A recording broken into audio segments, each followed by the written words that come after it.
గతంలో కూడా చెప్పిన, చాలాసార్లు చెప్పిన, ఇదివరకు పన్నున్న చెట్టుకి రాలేస్తారన్నట్టు నన్ను సోషల్ మీడియా వాళ్ళు కానీ బీఆర్ఎస్ వాళ్ళు కానీ నన్ను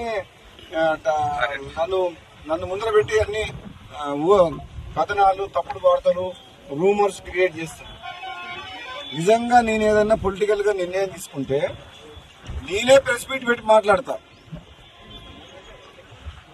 నేను కాంగ్రెస్ పార్టీ ఎమ్మెల్యేగా కొనసాగుకుంటూ మునుగోడు నియోజకవర్గ అభివృద్ధి కోసం కృషి చేస్తున్నాం.